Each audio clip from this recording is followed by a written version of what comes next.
শেষ জামানায় কিন্তু মুমিন ব্যক্তিদের মধ্যে অনেক মুমিন ব্যক্তির স্বপ্ন কিন্তু সত্য হবে, এটাও এসেছে। মুমিন ব্যক্তির স্বপ্ন কিন্তু সত্য হবে। কোরআনে এমনও দলিল আছে যে কাফেরের স্বপ্নও সত্যি হয়েছে। কোন সূরায় আছে কে বলতে পারবেন? কাফের ব্যক্তির স্বপ্নও সত্যি হয়েছে এমন দলিল কোরআনের কোথায় আছে? কে বলতে পারবেন? হ্যাঁ, সূরা ইউসুফ কিনা আপনার? জি, আশিক। ঠিক আছে, মাশাআল্লাহ। আশিক ভাইয়ের জন্য আমাদের একটা হাদিয়া থাকবে ইনশাআল্লাহ, আপনি আলোচনা শেষে নিয়ে যাবেন।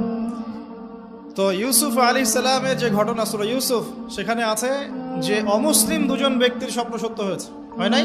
একজন এসে বলেছেন আমার মাথায় রুটি খেয়ে নিচ্ছে পাখি।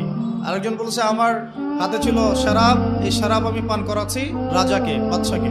ইউসুফ আলাইহিস সালাম বললেন যে পান করাচ্ছে বাদশাকে সে নাজাত পেয়ে যাবে জেল থেকে, আর যার মাথা থেকে রুটি খাওয়া হচ্ছে তাকে শুল দণ্ড দেওয়া হবে।